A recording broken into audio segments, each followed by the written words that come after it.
Joey always told me, laughing as though it were actually a joke, that he wanted to kill himself, but it was never the right time.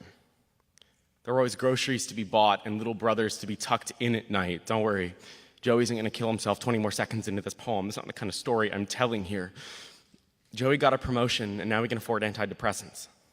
Joey is Joe now. Joe is a cold engine in which none of the parts complain. Joe is a brick someone made out of fossils. If you removed money from the equation, Joey would have been painting elk on cave walls. People would have fed him and kept him away from high places because, goddamn, look at those elk. I think the genes for being an artist and mentally ill aren't just related. They're the same gene, but try telling that to a bill collector.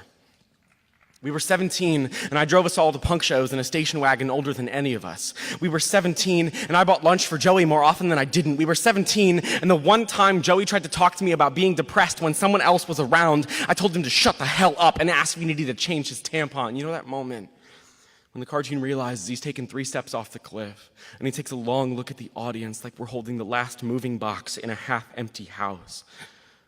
Joey looked like that without the puff of smoke. He just played video games for a half hour and then went home.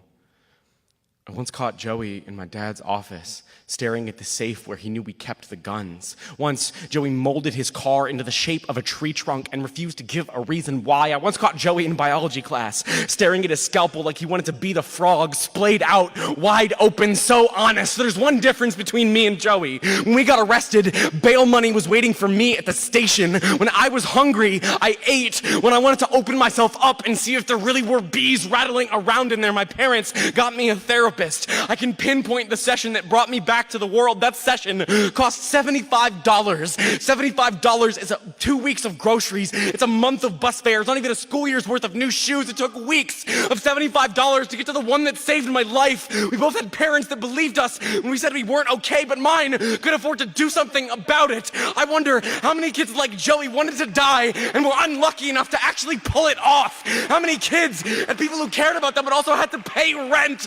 I'm so lucky that right now I'm not describing Joey's funeral. I'm so lucky that we all lived through who we were to become who we are. I'm so lucky. I'm so lucky.